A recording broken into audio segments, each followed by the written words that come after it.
After 19 intrusions into Polish airspace overnight, with large part of drones entering from Belarus and with at least 3 drones shot down by the Polish military and pilots from the Allied air forces, Poland's Prime Minister Donald Tusk announced Warsaw had asked to invoke Article 4 of NATO Treaty.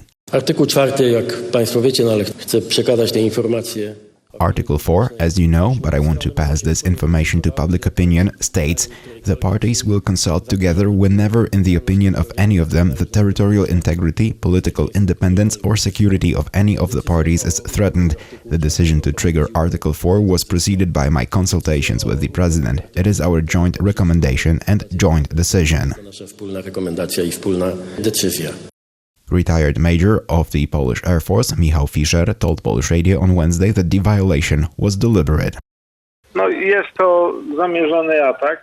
This is a deliberate attack on Poland. It may be connected with the announced mission of the willing states in Ukraine. True, Poland as such is not sending troops to Ukraine, but it is participating in the entire operation of the Coalition of the Willing, constituting a logistics hub, organizing all the support, communications, transport, and so on.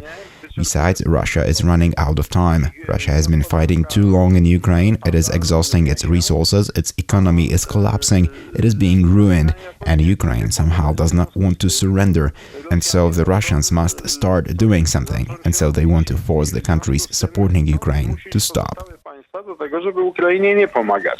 Polish Prime Minister stressed Poland was not in a state of war, but the provocation was the most dangerous so far. Każdy ma prawo do własnych poglądów, także geopolitycznych. Ale ta sytuacja, Everyone has the right to their own views, also geopolitical ones, but this situation, which places us all closer to open conflict, closer than ever since the Second World War, we have a full-scale war at our Ukrainian-Russian border, but we already have something that goes beyond ordinary provocations here, in our sky. And perhaps today it is necessary again to say very loudly and clearly, Poland today has a political enemy who does not hide his hostile intentions beyond the eastern border, not beyond the western border.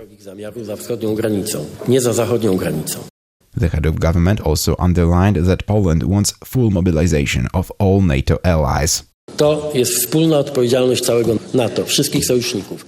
This is the common responsibility of all NATO, of all the allies, of the entire European Union, and I want to say that these are first signals, but we will use them to the full. We will squeeze out everything that can be squeezed from the allied commitments of our allies.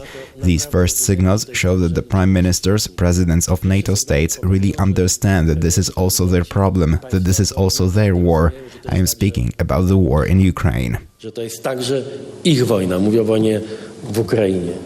Prime Minister Tusk added that both the government and the president are mobilized to ensure the safety of the Polish people.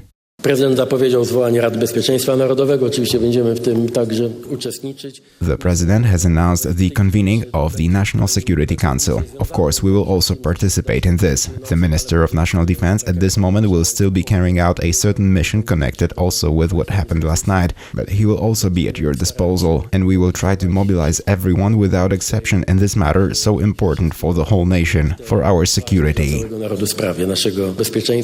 Tusk said earlier on Wednesday that Poland must prepare for various scenarios, while also praising the military's response, saying procedures worked flawlessly and the decision-making process was without fault. Poland, a NATO member bordering Ukraine, Russia and Belarus, has repeatedly reported incidents of missiles and drones crossing into its airspace since Moscow launched its full-scale invasion of Ukraine in 2022. For News from Poland, I'm Tomasz Ferenc.